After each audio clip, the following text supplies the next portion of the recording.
sahabat investor, ketemu lagi dengan saya Maria dan rekan saya. Kusmiatun. Hari ini kita akan membahas tentang jadwal IPO PT Perma Prasindo Tbk. Nah, ini menariknya apa sih PT Perma Prasindo? Mari kita menemukan nilai-nilai intrinsiknya ya. Jadi PT Perma Prasindo ini adalah yang mau IPO itu adalah perusahaan induknya ya yang bergerak di bidang aktivitas perusahaan holding, real estate, aktivitas kantor, dan aktivitas konsultan manajemen lainnya. Kantornya ada di Jakarta Utara, Indonesia ya. Jadi rencana perkiraan masa penawaran itu awal sekitar 28 Oktober sampai 5 November. Apa sih yang menarik dari PT Prasindo? Ayo coba kita telusurin. Jadi pertama PT Perma Prasindo ini berencana menerbitkan saham sebesar 435 juta atas nama dengan nilai nominal Rp100 setiap saham, atau banyaknya itu 20% dari modal yang ditempatkan atau di store penuh. Jadi perseroan setelah penawaran umum yang ditawarkan tuh kepada masyarakat dengan rentang harga penawaran sekitar Rp120 sampai Rp145. Selain itu perseroan juga menerbitkan sebanyak-banyaknya 217.500 warrant seri 1 atau sebanyak-banyaknya 12,5% dari modal di store pada saat penyataan pendaftaran. Jadi warrant 1 ini diberikan kepada setiap pemegang saham yang namanya tercatat dalam daftar pemegang saham perseroan dan pada tanggal penjatahan secara cuma-cuma dengan ketentuan bahwa setiap pemegang 2 saham yang namanya tercatat dalam DPS penjatahan akan memperoleh 1 warrant seri 1. Apa sih warrant seri 1 ini? Jadi warrant seri 1 ini adalah efek yang memberikan hak kepada pemegangnya untuk membeli saham perseroan dengan nilai nominal Rp100. Jadi setiap saham dengan harga pelaksanaan hari H ya, yang dapat dilaksanakan selama periode pelaksanaan warrant, yaitu sekitar mulai tanggal 25 Mei tahun 2022 sampai dengan 25 November 2024, di mana setiap pemegang 1 warrant seri 1 berhak untuk membeli saham perusahaan perseroan. Jadi pemegang warrant seri 1 ini tidak mempunyai hak sebagai pemegang saham, termasuk hak atas dividen selama belum mengeksekusi warrant seri 1 tersebut. Jadi masa kadaluarsa warrant seri 1 ini selama 3 tahun ya. Selain itu juga perseroan memberikan kepada karyawan sebanyak-banyaknya tuh 2% dari sahamnya dari jumlah modal ditempatkan. Jadi dengan begini berarti loyalitas dan produktivitas karyawan tidak perlu kita ragukan ya, karena mereka juga merasa memiliki perusahaan ini. Adapun penjamin pelaksana emisi efek dan penjamin emisi efek adalah PT Indo Capital Sekuritas. Dari hasil penawaran umum ini diperkirakan dapat dana sekitar 45 miliar sampai 50 miliar. Jadi dana ini akan dipakai untuk sebesar 38 miliar untuk pelunasan hutang kepada pihak ketiga. Terus sebesar 4,5 miliar itu akan digunakan sebagai pinjaman kepada PT Batara Indah untuk pembelian penambahan mesin. Sebanyak 2 miliar 850 juta itu akan digunakan untuk pembelian bidang tanah di Klaten dan dari pihak ketiga. Perseroan juga membangun gudang distribusi dan kantor yang akan disewakan kepada PT Bino Mitra Sejati untuk ekspansi distributor center. Dan sebanyak 2 miliar 550 juta itu akan digunakan sebagai pinjaman kepada Bino Digital Solution PTE Ltd untuk mengembangkan Bantex Hybrid file digital yang akan dilakukan oleh BDS dengan salah satu pemegang sahamnya PTE Ltd di Singapura. Terus sisanya itu akan digunakan oleh anak perusahaan PT Bino Mitra Sejati dengan skema pinjaman untuk modal kerja seperti membeli dan memperbanyak stok barang di cabang agar kesediaan barang optimal, dan diharapkan itu berefek pada meningkatnya omset PT Bino Mitra Sejati, serta untuk modal kerja operasi perseroan seperti gaji, listrik, transportasi, dan lain-lain. Nah, sedangkan dana yang akan diperoleh dari hasil pelaksanaan Wari 1 itu seluruhnya akan digunakan oleh anak perusahaan PT Bino Mitra Sejati dengan skema pinjaman untuk modal kerja seperti membeli dan memperbanyak stok barang di cabang agar ketersediaan barang optimal, dan juga akan berefek pada meningkatnya penjualan PT Bino Mitra Sejati.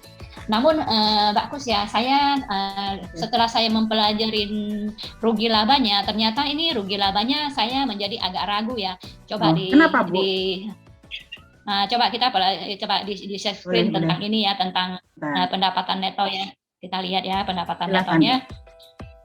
Jadi untuk pendapatan neto itu yang untuk periode yang berakhir 31 Desember tahun 2018 itu memang ada kenaikan 11,6 miliar atau sebesar 3,27%. Jadi kenaikan ini itu disebabkan oleh tambahan varian produk yang dijual, perluasan segmen penjualan dan tambahan penjualan sebagai distributor produk-produk kertas PT Cakra, Wala, Mega Indah ini dari Sinarmas Group ya untuk segmen corporate. Namun yang untuk periode yang berakhir 31 Desember 19 ini terjadi penurunan 101,3 miliar atau sebesar 27,52%. Jadi penurunan ini disebabkan karena dampak Covid ya. Terus untuk periode yang berakhir 31 Maret tahun 20 itu penurunan lagi sebesar 36,5 miliar atau sebesar 31,72%. Jadi penurunan ini juga akibat dari dampak Covid. Dan terakhir per 31 Juli tahun 20 juga ini terjadi namun ada kenaikan dikit ya 1,8 miliar atau sebesar 1,29%. Ini karena naik itu karena saat itu kondisi perekonomian itu udah lebih stabil dibandingkan dengan periode sebelumnya yang merupakan periode semester awal pandemik. Jadi perserian juga melakukan sales promotion untuk mendongkrak penjualan dan juga jumlah stok yang baik sehingga bisa memenuhi kebutuhan konsumen dengan baik. Di kolom beban pokok pendapatan ini justru terjadi kenaikan ya, terutama untuk yang periode yang berakhir 31 Desember itu naik sebesar 14,4 miliar atau sebesar 5,98%.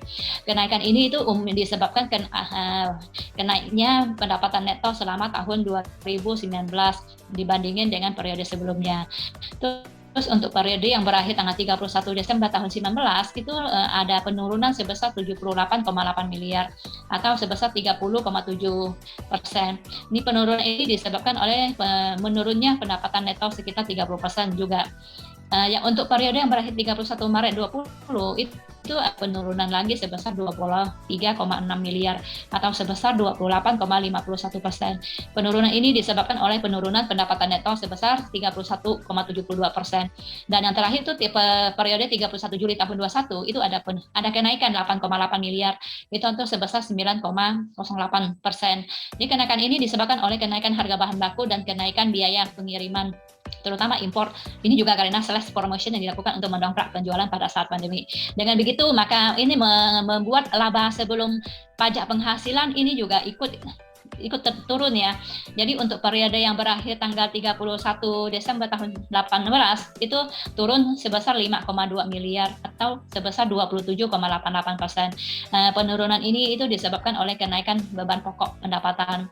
Dan untuk periode yang berakhir 31 Desember 2019 itu terjadi penurunan sebesar 11,4 miliar atau sebesar 85,22%. Penurunan ini disebabkan oleh penurunan pendapatan neto selama tahun 20 karena masih dampak kelanjutan dari dampak Covid.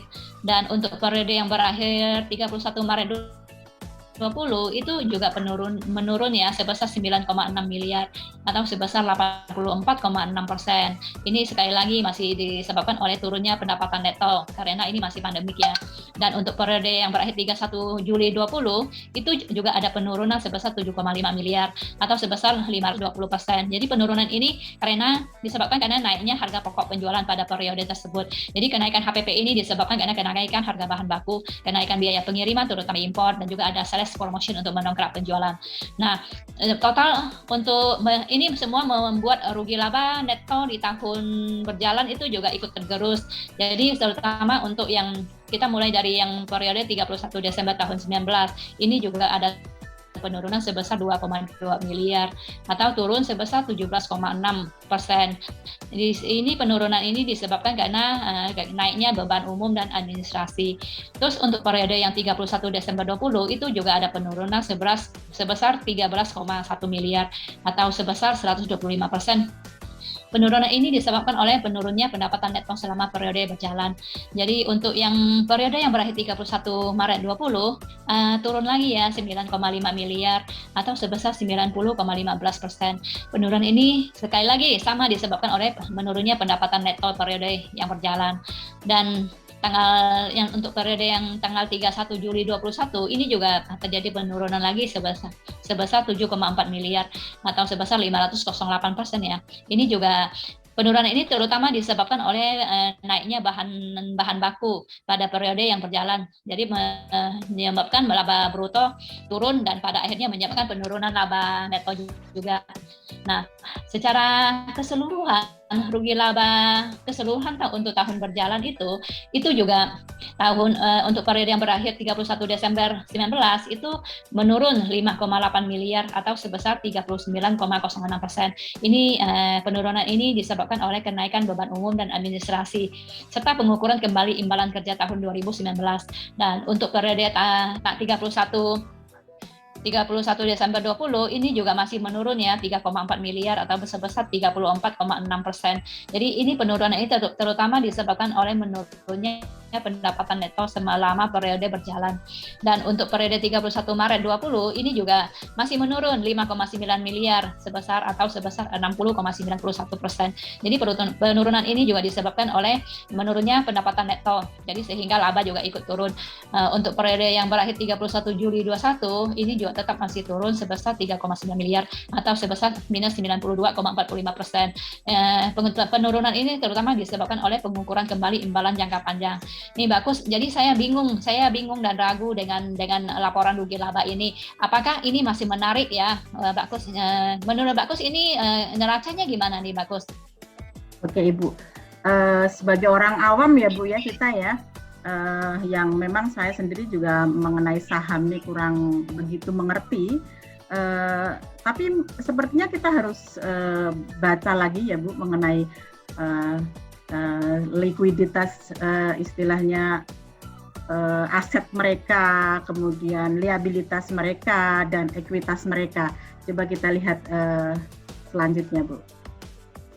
Nah ini dari segi aset ya, saya explain ya Bu ya, coba. Ya, silakan Bu. Untuk segi aset, saya lihat di sini di tahun 2019 ya, 31 Desember 2019 mengalami kenaikan. Ini disebabkan oleh kenaikan piutang lain-lain dari pihak ketiga. Kemudian dari 31 Desember 2020 ini penurunan. Ini disebabkan oleh penurunan piutang usaha, penurunan persediaan barang dagangan, penurunan investasi saham, penurunan piutang-piutang lain, dan penurunan kas dan setara kas di tahun 2020. Nah ini di tahun 2021 di 3 bulan awal ya, 31 Maret 2021 ini udah mengalami kenaikan Bu kalau saya lihat nih.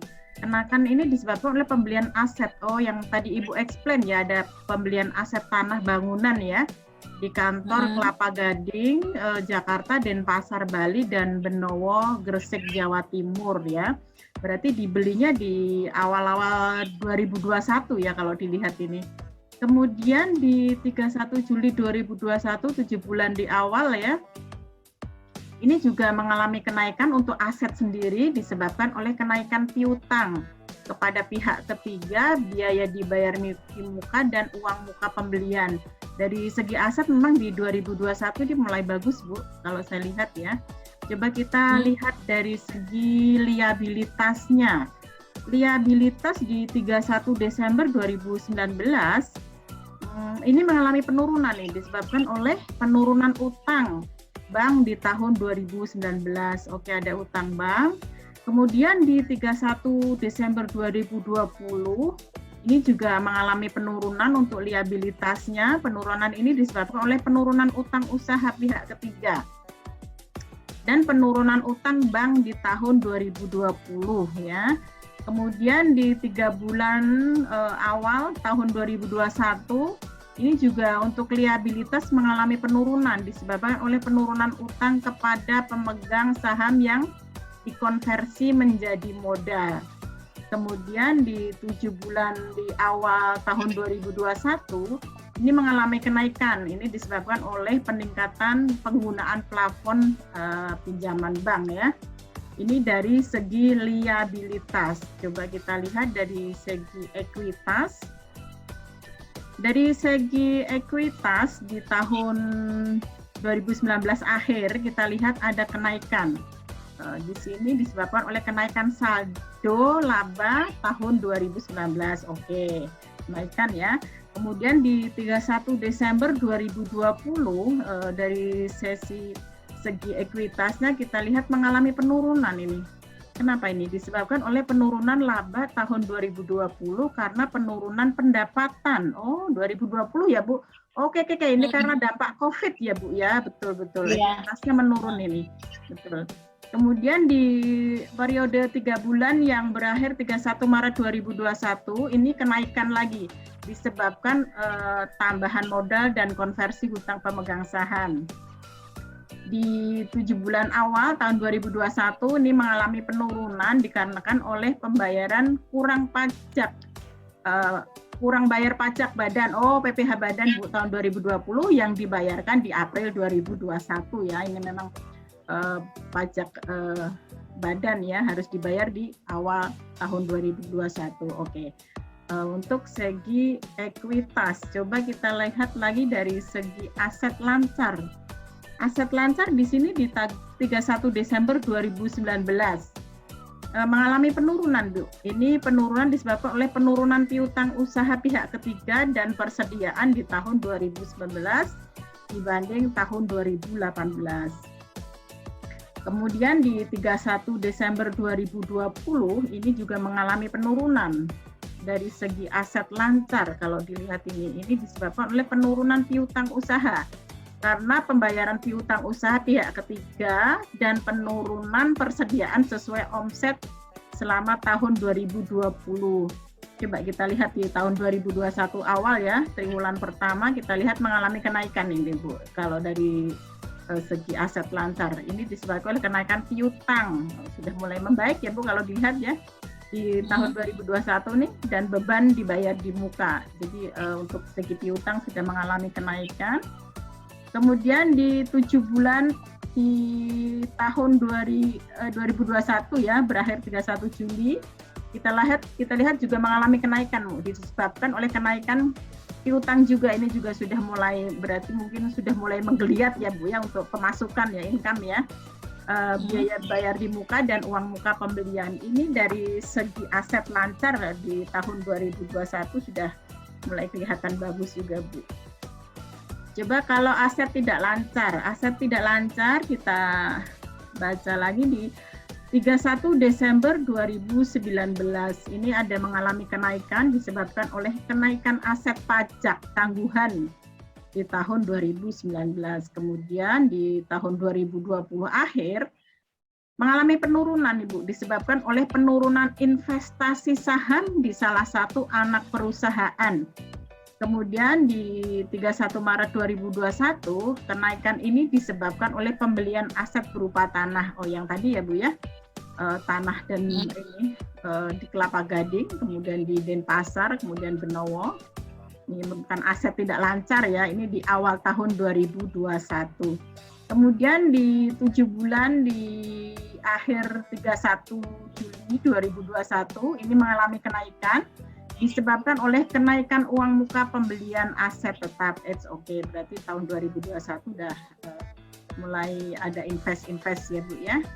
Semoga mulai membaik. Oke, kita lihat lagi liabilitas jangka panjang.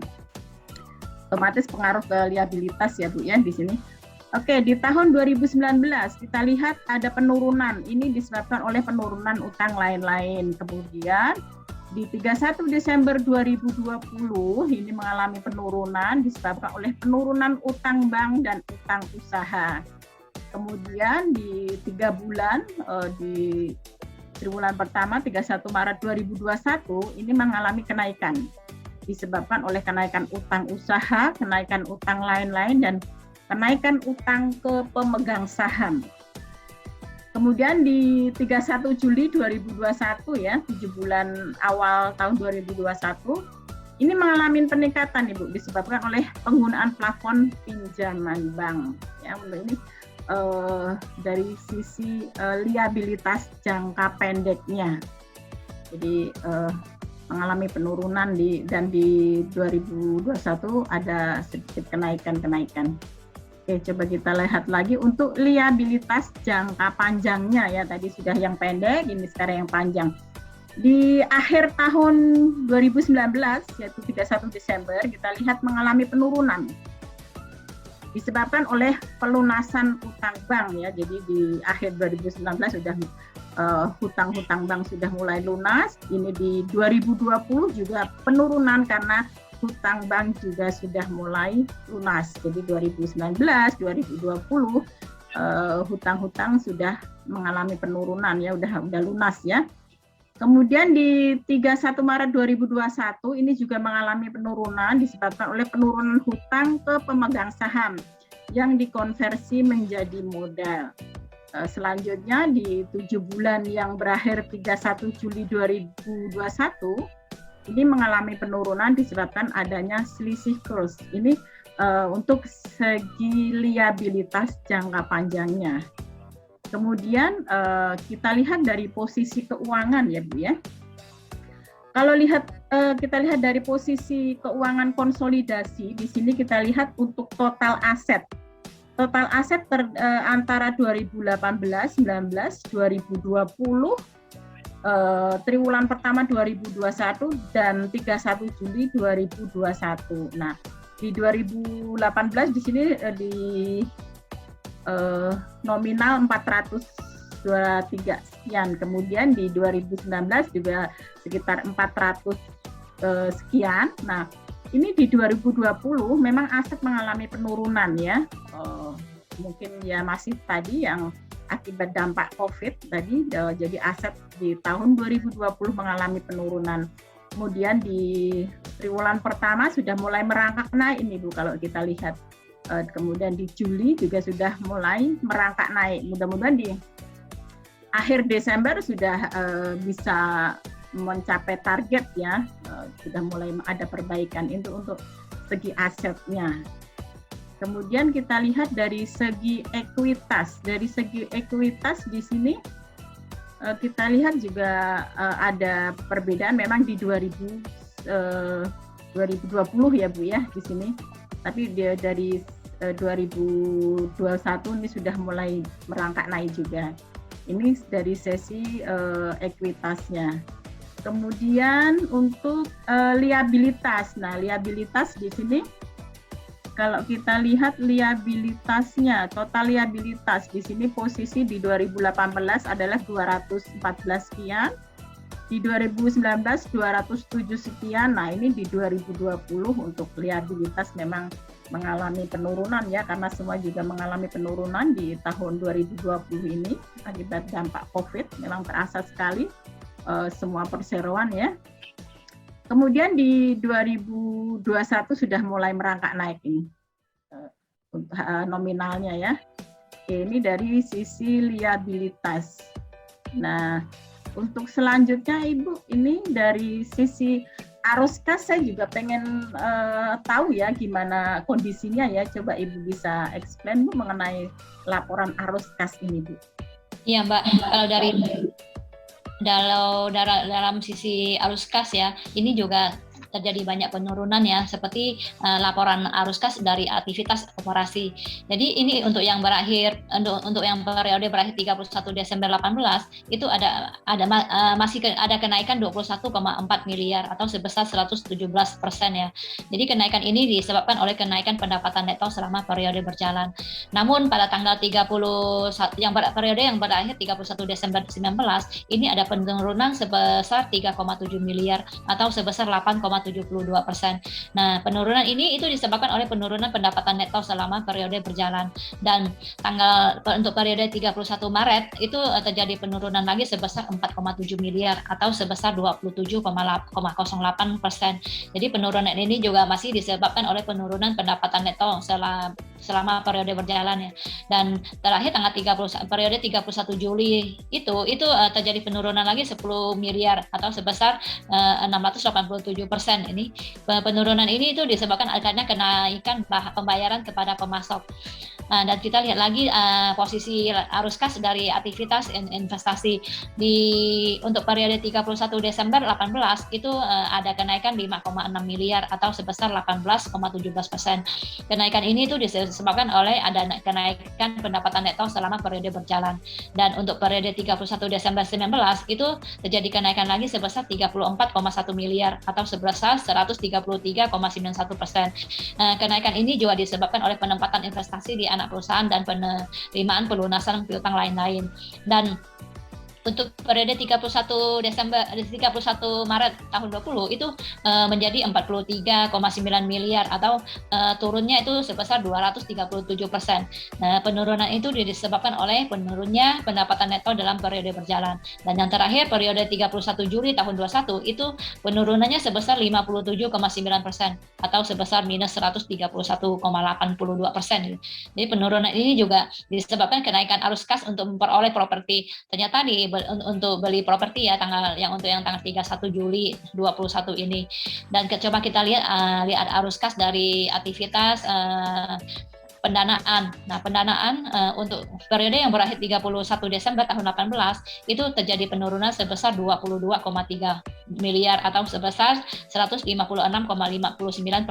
Nah, penurunan ini itu disebabkan karena ada upaya untuk menurunkan utang bank. Berarti ini untuk bayar bank ya. Terus dari aktivitas untuk periode 31 Desember tahun 20 itu terjadi penurunan lagi 38,2 miliar atau sebesar 473%. Jadi sama, ini penurunannya ini karena digunakan untuk melunasi utang bank. Terus yang periode 31 Maret 20 itu ada kenaikan 53,7 miliar atau sebesar 134,17%. Jadi kenaikan ini karena adanya pembelian aset berupa tanah dan bangunan untuk operasional di kantor Kelapa Gading Jakarta dan Pasar Bali dan Benewo Gresik Jawa Timur. Dan yang terakhir itu untuk periode 31 Juli tahun 21 ini ada kenaikan sebesar 68 miliar atau sebesar 178,75%. Jadi kenaikan ini karena adanya penerimaan hutang dari pihak ketiga. Kalau dari segi arus kas ya Bu ya, juga ini sepertinya ini kas ini dipakai semuanya untuk ini ya, untuk membeli aset ya Bu ya. Dari operasi ini karena terjadi penurunan penjualan, jadi ini babak belur nih dari cash flow dari operasi gitu Bu. Gimana Bu kalau yang dari sumber dari sisi solvabilitas dan ininya Bu, dari laba profitabilitasnya Bu, apakah perseroan ini masih bisa untuk memenuhi yang ini kewajiban punya Bu dalam jangka waktu pendek maupun jangka panjang? Jadi menurut Ibu gimana coba? Coba kita lihat ya Bu ya, untuk dari segi rasio-rasio kita baca coba. Kalau dilihat di sini rasio-rasio keuangan ya di 2018, 2019, 2020 di Maret 2021 dan 31 Juli 2021. Dilihat dari rasionya, kalau dilihat di sini di 2020 memang terjadi perbedaan sangat kelihatan mencolok ya Bu, minus ya. Kemudian kita lihat coba Bu, untuk dari segi ICR ya, dari interest coverage ratio ya, interest coverage rasionya di sini menunjukkan kondisi yang bagus di 2021 Bu. Sebenarnya di 2018 juga sudah bagus, 2019 bagus, 2020 nah ini di bawah 3 ya. Kemudian di 2021 juga sudah mengalami kenaikan nih, sudah kelihatan sekali bagusnya ya.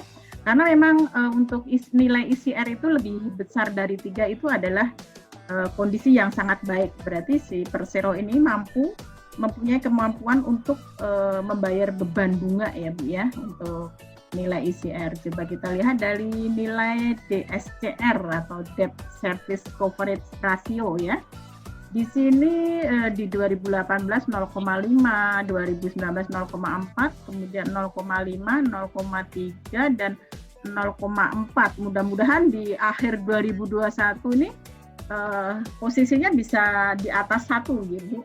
Jadi memiliki pendapatan yang cukup untuk membayar kewajiban hutang dari persero tersebut ya.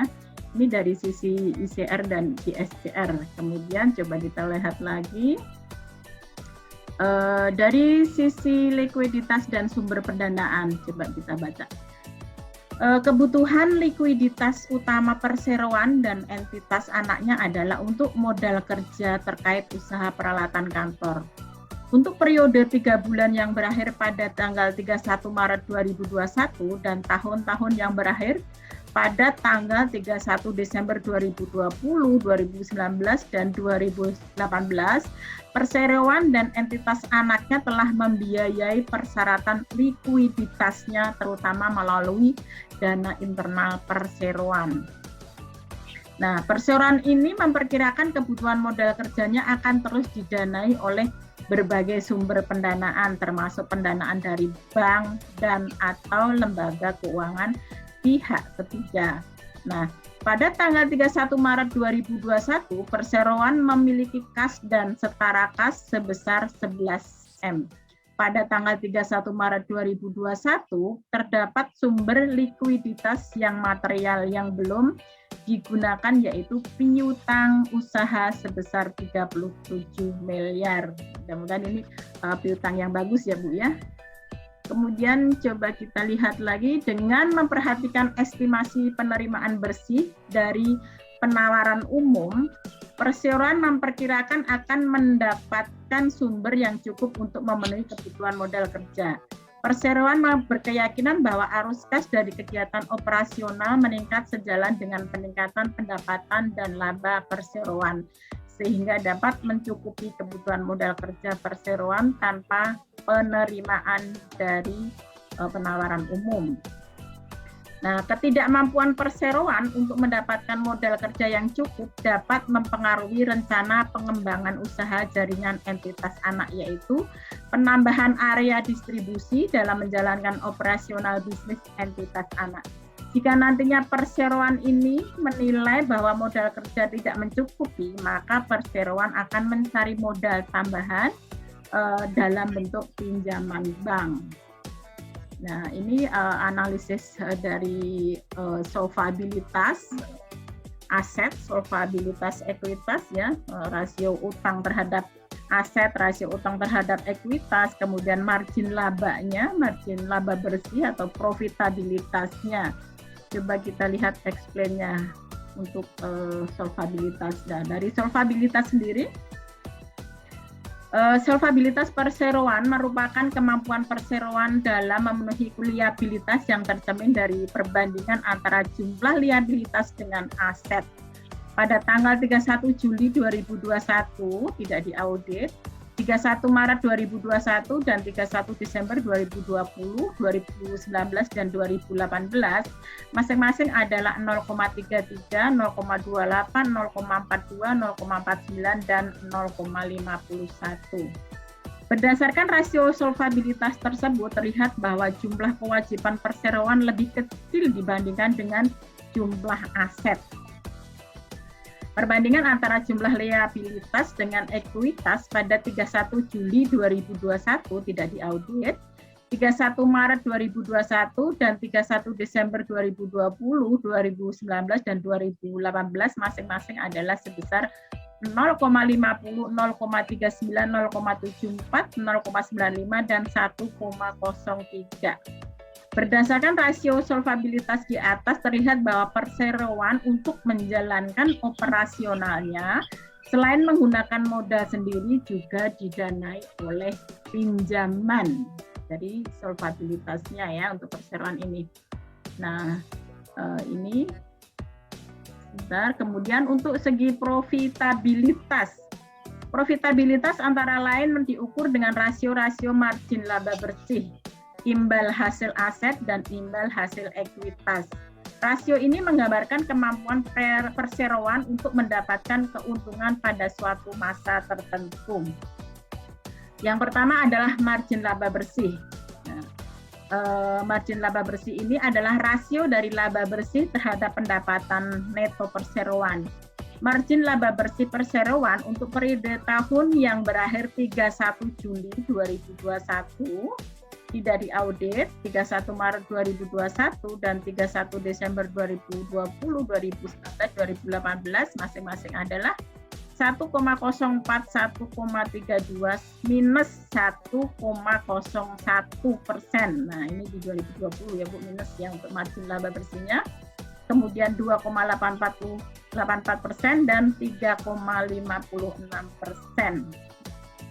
Kemudian yang kedua untuk imbal hasil aset adalah rasio dari perputaran aset dalam menghasilkan laba. Imbal hasil aset perseroan pada tanggal 31 Juli 2021 tidak diaudit, 31 Maret 2021 dan 31 Desember 2020, 2019 dan 2018 masing-masing 0,36%.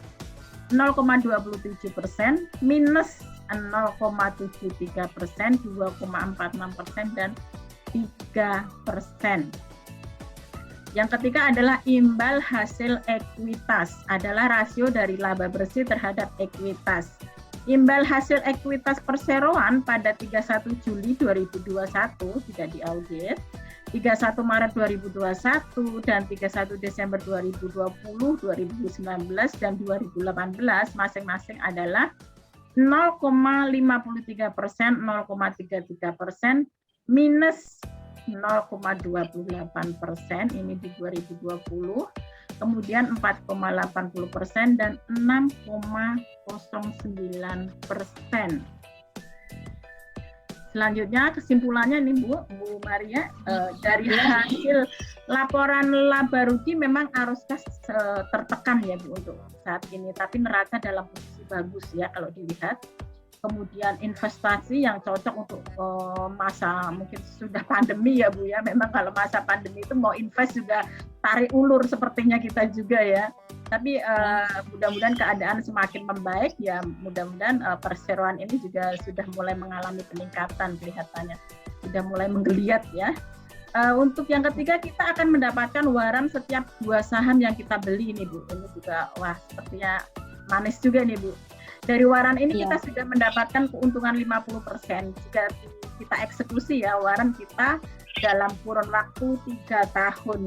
Gimana Bu kesimpulannya kalau menurut Ibu ini?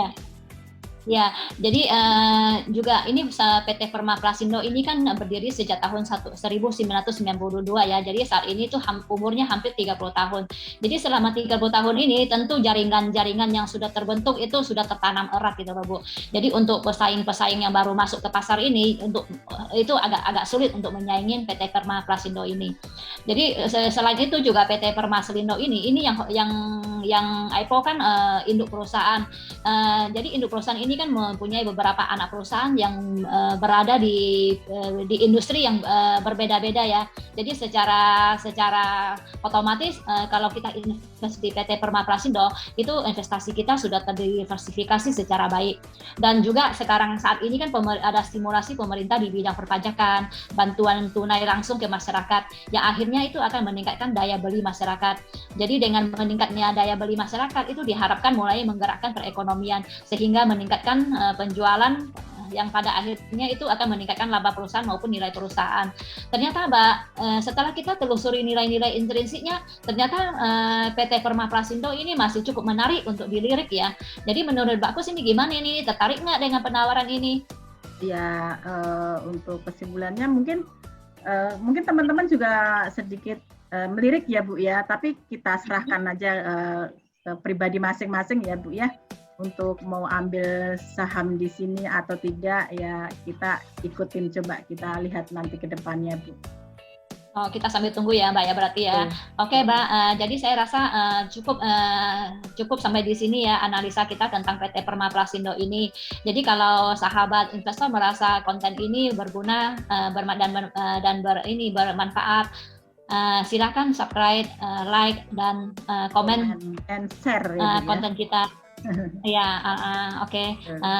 Terima kasih ya Mbak Kus untuk waktunya hari ini. Siap, Ibu. Dan kita ketemu lagi sampai ke konten berikutnya.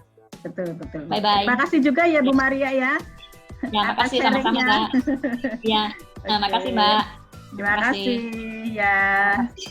Bye-bye.